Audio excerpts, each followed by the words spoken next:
Le 15 octobre 2022, TF1 a donné le coup d'envoi de la Star Academy.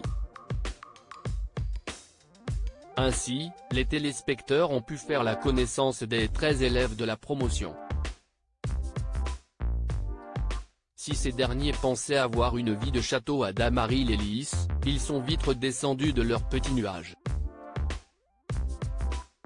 Samedi soir, Enola Cogné, Julien Canabi, Chris Camalon, Léa ou encore Anisha ont fait leur premier pas sur le plateau du télécrochet après avoir été présentés par Nikos Aliagas. Chacun a interprété une chanson, seul ou en duo, et, à l'issue de l'émission, tous se sont rendus dans le bus qui allait les mener au château de Damary-les-Lys en compagnie de Karima Charny, qui anime la deuxième partie de soirée.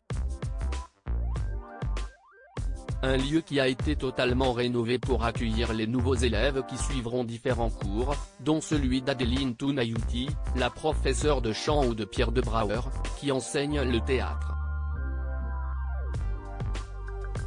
Mais tout n'était pas comme il l'espérait. Chaque jour, les abonnés de MyTF1 Max peuvent découvrir 16 heures de live par jour.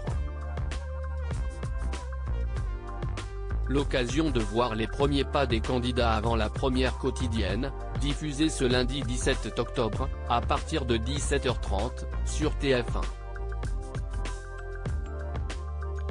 Et les premières heures au château ont été quelque peu mouvementées.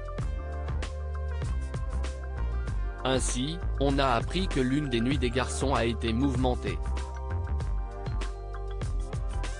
Surtout pour Julien et Senso qui ont été contraints de quitter leur dortoir, car il y faisait extrêmement chaud.